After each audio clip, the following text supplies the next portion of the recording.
Bom dia, segundo ano. Propriedades coligativas. Então, nosso estudo de química. Vamos começar agora as propriedades coligativas. Então, propriedades coligativas, nós vamos ter uma coisa chamada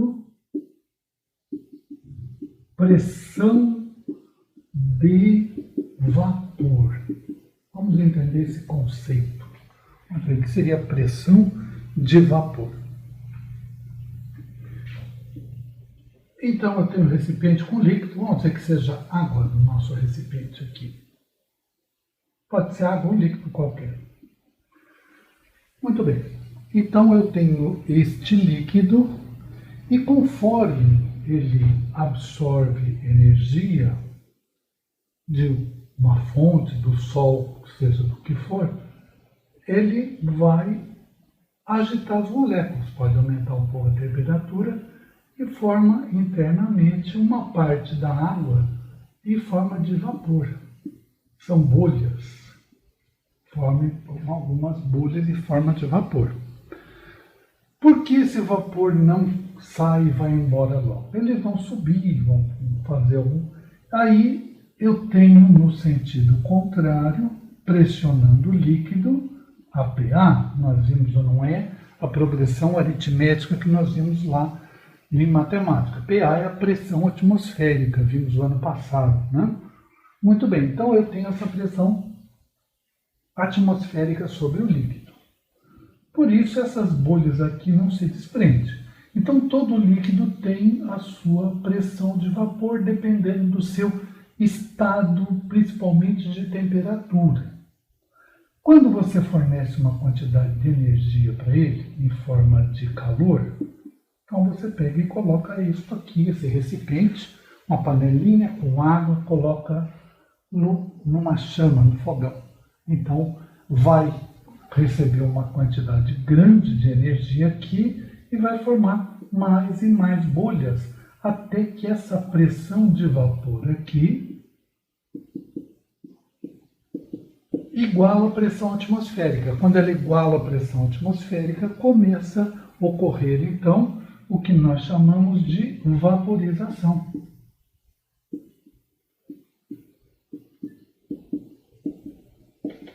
Muito bem. Então, pressão de vapor nada mais é que essa pressão interna dos vapores de um líquido enquanto esse vapor está dissolvido dentro do próprio líquido. Quando ele atinge o seu valor máximo é quando iguala a pressão atmosférica. Então eu digo que a pressão máxima de vapor é igual à pressão atmosférica. Cada líquido tem a sua pressão de vapor. Vamos detalhar mais isso conforme... Por enquanto, apenas essa definição. Então vamos continuar estudando, né? Isso que a gente está vendo são soluções. O que é solução mesmo? Para nós vamos fazer mais soluções com líquido e sólidos dissolvidos em líquido. Certo? Então, olha lá. O que é uma solução?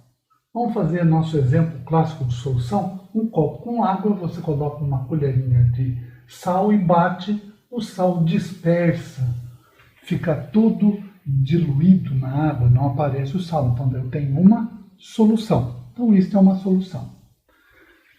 Então, o que eu vou ter numa solução? Eu tenho um número de partículas dissolvidas.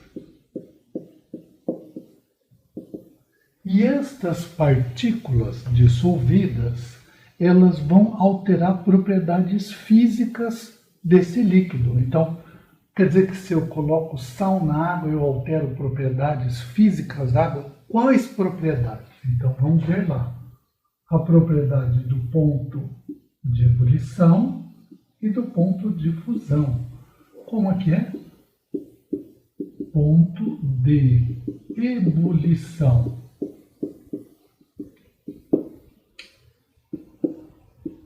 Ponto de fusão. Então, vamos ver o que que é. Vamos lembrar rapidamente o que é ponto de ebulição. Ponto de ebulição é a temperatura na qual um líquido entra em ebulição, começa a ferver. Qual líquido? Então, o ponto de ebulição é 100 graus? Não, 100 graus é o ponto de ebulição da água. Por exemplo, o álcool, dependendo do tipo do álcool, é entre 70 e 80 graus, 78 esse álcool etílico, mais aproximadamente. E o ponto de fusão? Ponto de fusão é aquela parte onde tem líquido e sólido junto. Por exemplo, da água é 0 graus. Então, 0 graus é uma transformação de fusão. Então, é o ponto de fusão. Então, assim, nas soluções, quando eu tenho partículas dissolvidas, o que vai acontecer? Alteram essas duas propriedades. Eu vou colocar aqui embaixo que essas propriedades são alteradas. Como alteradas? Passa a ter valores diferentes. Então quer dizer que eu tenho água aqui onde nós vivemos, ao nível do mar. Eu tenho água.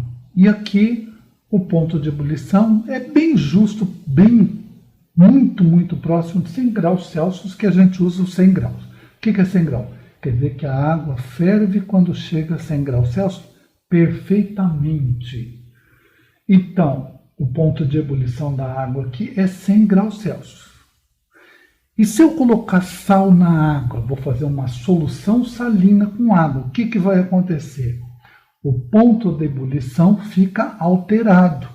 Quer dizer que ele não é mais 100, não. Aí depende do líquido. Normalmente, quase todos eles, quando se acrescenta, isso é uma regra, quando você acrescenta partículas dissolvidas, eles têm mais dificuldade em evaporar. Você altera a sua pressão máxima de vapor, então ele tem mais dificuldade em evaporar. Então ele precisa estar numa temperatura maior. Você alterou o ponto de fusão. Muito bem, e o ponto de ebulição. Ponto de fusão. O ponto de fusão é onde eu coloco sal na água, também altera. Eu fiz uma solução salina de água. Sim, você vai baixar essa temperatura.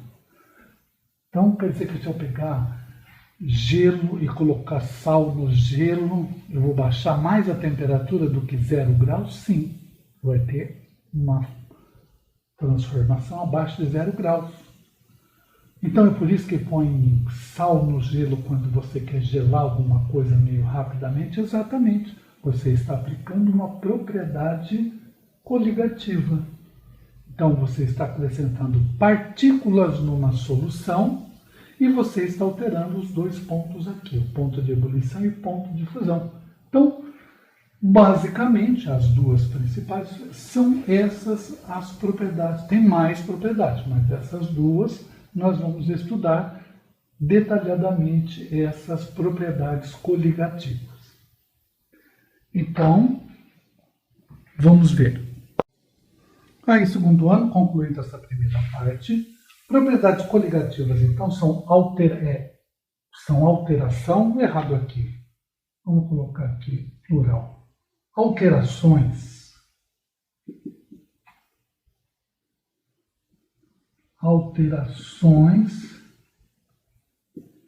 em propriedades físicas de um líquido com a adição de um soluto não volátil. Não volátil é que não evapore facilmente. Então, soluto sólido, normalmente. O que é? Então, eu tenho um copo de água. Se eu acrescento sal na água, eu vou alterar propriedades físicas. Esta água não vai mais evaporar a 100 graus Celsius no nível do mar e nem congelar a 0 graus Celsius. Essas são duas propriedades. Eles alteram 4 propriedades.